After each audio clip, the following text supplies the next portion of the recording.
This is John Paul Rye. I'm coming to you from Tokyo, Japan, covering this article here called Why is The Last of Us 2 Getting Review Bombed on Various Portals?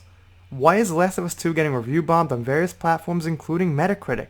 Has been a question amid gamers ever since the game's release. Well, first of all, they pulled kind of a little Last Jedi trick where they took a character that gamers have loved for a long time and enjoyed, named Joel, and, well, spoilers coming up. Let's take a read. There are multiple reasons as to why The Last of Us 2 is getting review bombed. By venturing out to the spoilers territory, one common reason for the hate towards the game has emerged to be the undeserving death of the character Joel, which is what I was saying. And a lot of people are calling this a divisive game. And I'm getting really tired of divisive movies, divisive games. What that means is we made a decision in the game that we knew half the fans weren't going to like, that we did, most likely for political reasons, which we're getting to. Whereas on the other hand, Twitter users are pointing out that the social justice warrior SJW agenda pushed through the game does not fit the tonality of the experience which was so beautifully delivered in the first game, just as the Star Wars franchise. The SJW tone in The Last Jedi doesn't really fit the trilogy that came before it. The tone of SJWs in Ghostbusters 2016 doesn't really fit the tone of the original Ghostbusters. Looks like we got a dose of that all over again. As of now, the game stands with nearly 2,000 positive reviews, but is also review bombed with over 4,000 negative reviews. On the other hand, probably they meant it's difficult to define whether the review bomb dropped on The Last of Us 2 is genuine or no. I think they are genuine. There have been multiple screenshots shared on various forums of the game where people have discussed organizing a review bomb and spamming Metacritic with negative reviews for the game. And the reason they do that, even if that is true, is because they really don't like the game. It's making them feel terrible and they want to do the best they can to make sure other people don't get the shitty experience that they're getting from the game.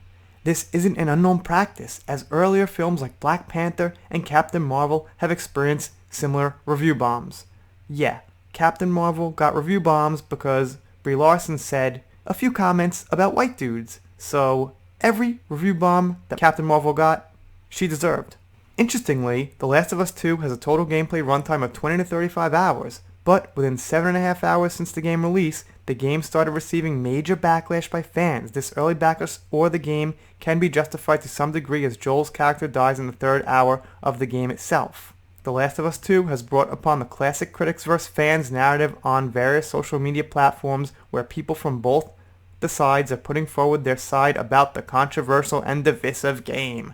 Well, there you have it right there too, is when you have the classic critics versus fans, usually that's an indication that the critics are on the side of the company no matter what the game does, no matter what the narrative, SJW or not, and the fans seem to be logic about the game and they're judging it from a standpoint of, like they said, tonality and storytelling and logic. And logic tells most fans that Joel would not do the things he did in the game.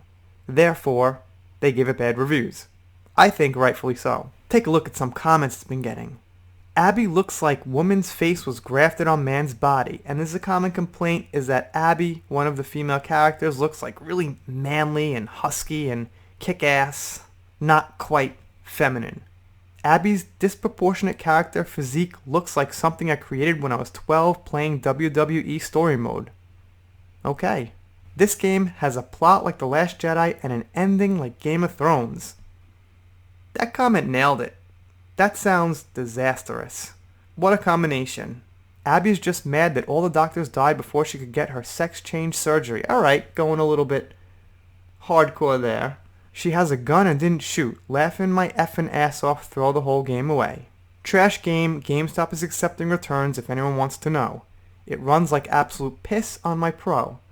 Who got an ad for The Last of Us Part 2? Well, I did. The Ellie we know would never spare Abby. Just look at what she did to David. You think she would let Abby go? This is garbage. An amazing golfing experience. IGN 10 out of 10. The story is bad. Really bad. Horrendously bad. It's a crying shame that this is what we got for a sequel to The Last of Us. Wow, I'm actually speechless. I haven't played it. I've seen quite a few clips, but I hear over and over the story is really bad. And when you hear over and over the story is bad, maybe I'd think the story is good, but usually the story is bad when people say over and over the story is bad. Because if you come at it with an objective point of view, it's not too hard to judge whether it's a good story or not. Even when you dislike something, like a lot of people dislike the Star Wars prequels, they complain about computer graphics, tonality, which is a theme here, kiddie stuff, but they don't complain about the story because it has a good story. So I'll, trust on this one that it's a bad story.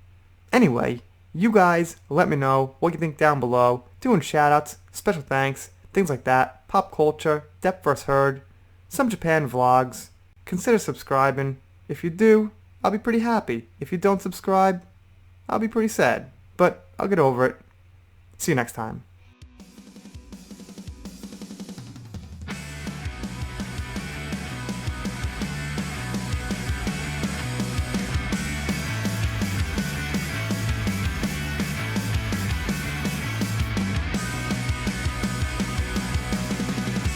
Central Parkway in